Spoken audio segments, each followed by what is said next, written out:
Hello and welcome to 90 Production Films and Music. I am Dikshant and this is Inside a Movie. अगर आप इस channel पर नए आए हैं तो चैनल को सब्सक्राइब करना और बेल आइकन दबाना मत भूलना। 1991 में बनाई गई जर्मन ऑस्ट्रियन फिल्म मेलिना 1971 में लिखी गई नॉवल पर आधारित है। ये कहानी है एक बेनाम औरत की जो अपने अस्तित्व को और अपने रिश्तों को समझने की कोशिश में पछतावे, मानसिक बीमारी और पर्सनल ट्रॉमा से गुजर रही है। वो वियना में रह रही एक राइटर है जिसे कभी कभार एक सपना आता है जहां उसके पिता उसे एक ऊंची बिल्डिंग से फेंककर मार देते हैं। वो एक आदमी मेलिना के साथ रहती है जो कि एक सुलझा हुआ आदमी है, पर एक ऐसे साथी और एक सफल करियर होने के बावजूद वो इमोशनली परेशान रहती है। वो एक ऐसे वक्त से गुजर रही है जहां वो ये भी नहीं जानती कि वो खुद या उसके साथ रह रहा आदमी मेलिना उस दुनिया में मौजूद है या नहीं।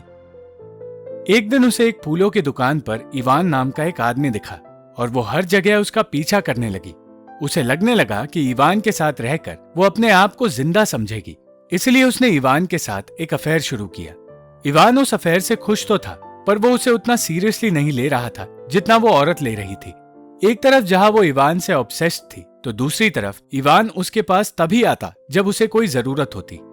वो धीरे धीरे इवान पर पूरी तरह निर्भर होने लगी और ये बात मेलिना भी जानता था।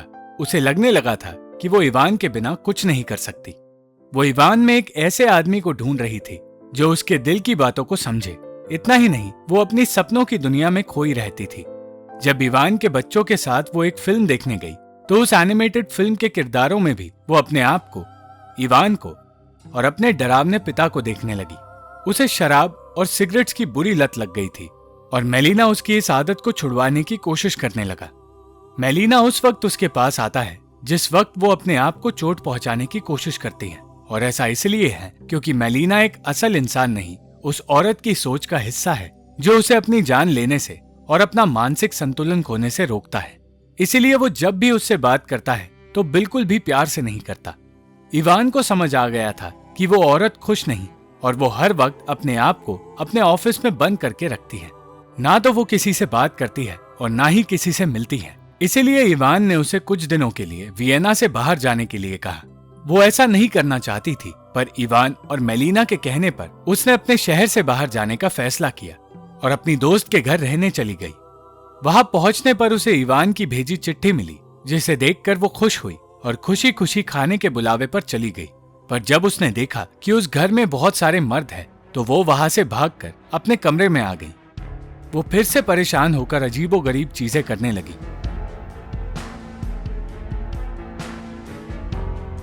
और उसने वापस वियना जाने के लिए अपनी टिकट बुक करवा दी। उसे घुटन महसूस हो रही थी, पर जब अपने आप को संभालने के लिए उसने इवान से उससे मिलने के लिए कहा तो इवान ने इनकार कर दिया और वो फिर से नींद की गोलियां और शराब की लत लगा बैठी। देर रात वो शहर में अकेली यहां वहां दौड़ती रही।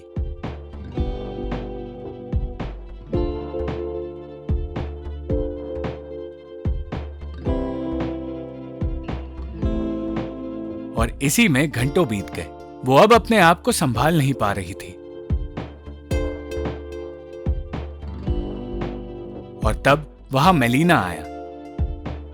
मेलिना उससे पूछने लगा कि उसका पिता कौन है, पर वो ये कहती रही कि वो उन्हें नहीं जानती। एक ऐसा सच है जो वो औरत एक्सेप्ट नहीं कर रही और भूल चुकी है। पर मेलिना चाहता है कि वो उस सच को याद करे, और फिर उसे सपनों के जरिए कुछ बातें याद आने लगी।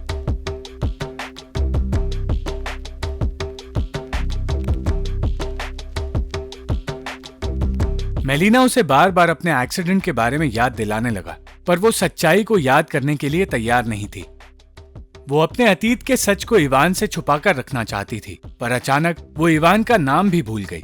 बहुत देर तक मेलिना के जिद करने के बाद उसे सब कुछ याद आने लगा और उसके दिमाग में अपने अतीत की बातें एक अजीबोगरीब कहानी की तरह घूमने लगी। वो अपने अतीत को याद कर करके थक चुकी थी और सोना चाहती थी, और फिर से बिना रुके वो सिगरेट्स पीती जा रही थी। पर मेलिना उसे ऐसा करने से रोकना चाहता था। उसे सपनों और यादों के बीच का फर्क नहीं समझ आ रहा था, पर मेलिना जानता था कि वो सपने ही असल में उसकी यादें हैं, और वो उसे अपने सपनों से लड़ने की सलाह देने लगा।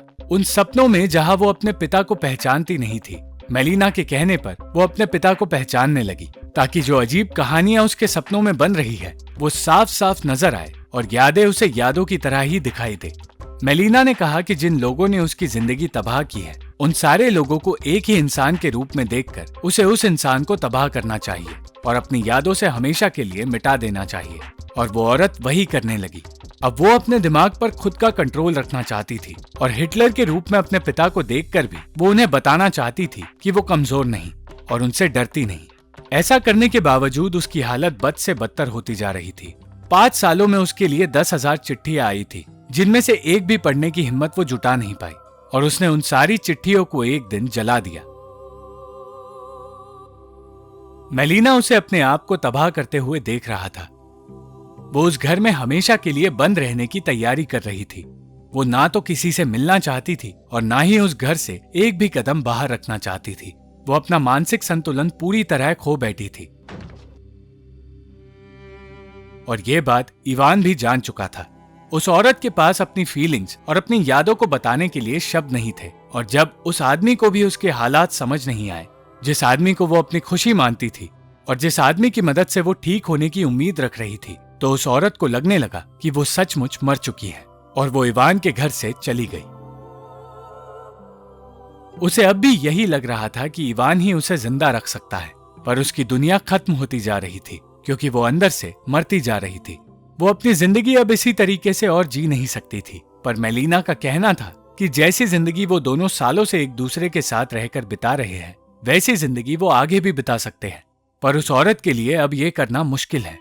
और जब उसने यही बात मेलिना से कही तो उसने उसे छोड़ने का फैसला कर दिया।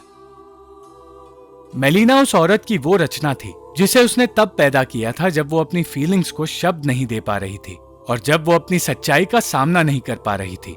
बचपन में ही उसके पिता ने उसके साथ कुछ ऐसा किया था जिसके बाद वो दुनिया से और खासकर मर्दों से दूर रहने लगी। वो उस हर औरत को रिप्रेजेंट करती है जो उस वक्त के मेल डोमिनेंट दुनिया में जी रही थी और जहां एक औरत को एक मर्द से दबकर रहना पड़ता था। वो उन चोटों के लिए इंसाफ मांगना चाहती है जो चोट वो दुनिया को नहीं दिखा सकती, और इस इंसाफ की चाह में जब वो अपना दर्द बता नहीं सकती तो वो अपने आप को चोट पहुंचाती है ताकि उनके आसपास के लोगों को उनके हालात समझ आए। अंत में मेलिना ने भी उस औरत का साथ छोड़ दिया और वो अपनी पीड़ा के कुएं में डूबती चली गई और उस घर की दीवारों में समा गई। जिसके बाद उस घर में बचे सिर्फ मेलिना, अधूरी कहानियां और वो चिट्ठियां जो उसने कभी भेजी ही नहीं, और उस घर से और दुनिया से उसका नामो निशान हमेशा के लिए मिट गया। Thank you for watching the video. अगर आपको ये वीडियो पसंद आई तो लाइक, शेयर और कमेंट जरूर करना और चैनल को सब्सक्राइब करना मत भूलना।